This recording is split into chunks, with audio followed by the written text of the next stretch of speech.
impact is more than 300 mm. If you want, I can write the page number here.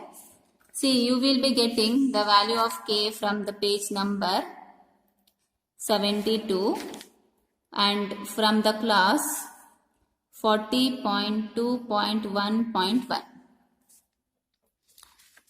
Now from this we are taking or we are extracting the value of K as 1.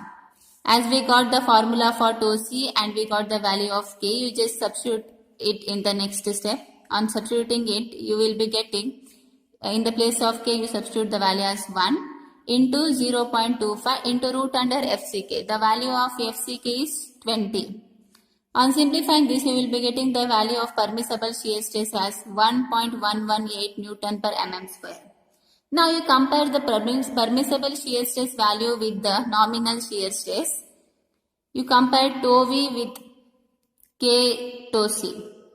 If you got tau V less than K tau C, hence whatever the design which you had done so far for the punching shear is safe. Hence I am writing this as hence the design is safe. If not, if you will be getting tau V greater than K tau C, then you have to revise the depth what you have adopted.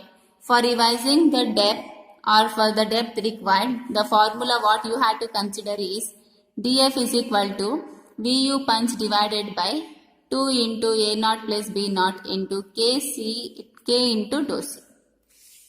As I am getting tau V less than K tau C, whatever the design which I had done and whatever the depth that I have adopted is safe.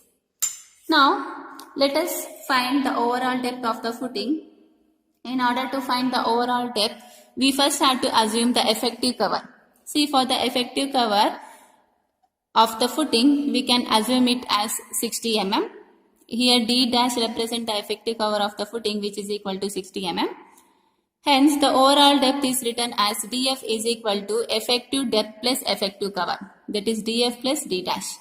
And you know the value of dF, that is 310 plus D dash is 60. You simplify it, you will be getting the overall depth of footing as 370 mm. That completes step number 6. Moving to the next step. In step number 7, we need to design the longitudinal reinforcement. See, the reinforcement is designed in such a manner that we will be finding the reinforcement in 3 different portions. One is for the first portion, then for the middle portion, then for the third last portion. While finding the bending moment values, we have divided footing into 3 parts. This as the first part and this as the middle part and this as the third part. The same thing you need to apply here. See, in the bending moment diagram, the middle portion what you have got is the hogging bending moment portion and first 2 portions are sagging bending moment. So the same thing you need to apply here. We first find the longitudinal reinforcement for the hogging bending moment. Later we will be finding for the sagging bending moment. So first let us consider the reinforcement for the hogging bending moment. Let us extract the hogging bending moment value.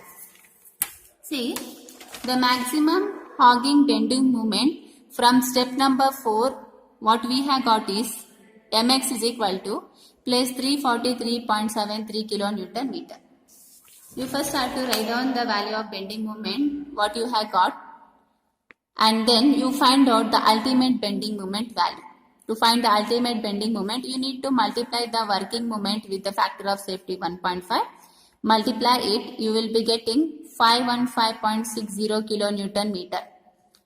As it is in the terms of kilonewton meter, you need to convert it in terms of Newton mm. For converting it, you need to multiply the value with 10 power 6. So, therefore, the value of MUX is 515.60 into 10 raised to 6 Newton mm.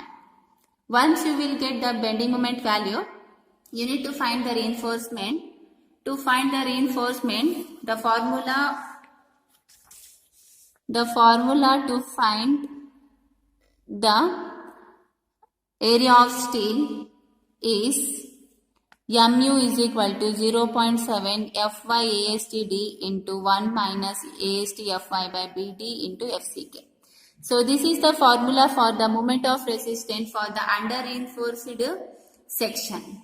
So with the help of this formula, see this formula is in the page number 96 and it is in the class G1.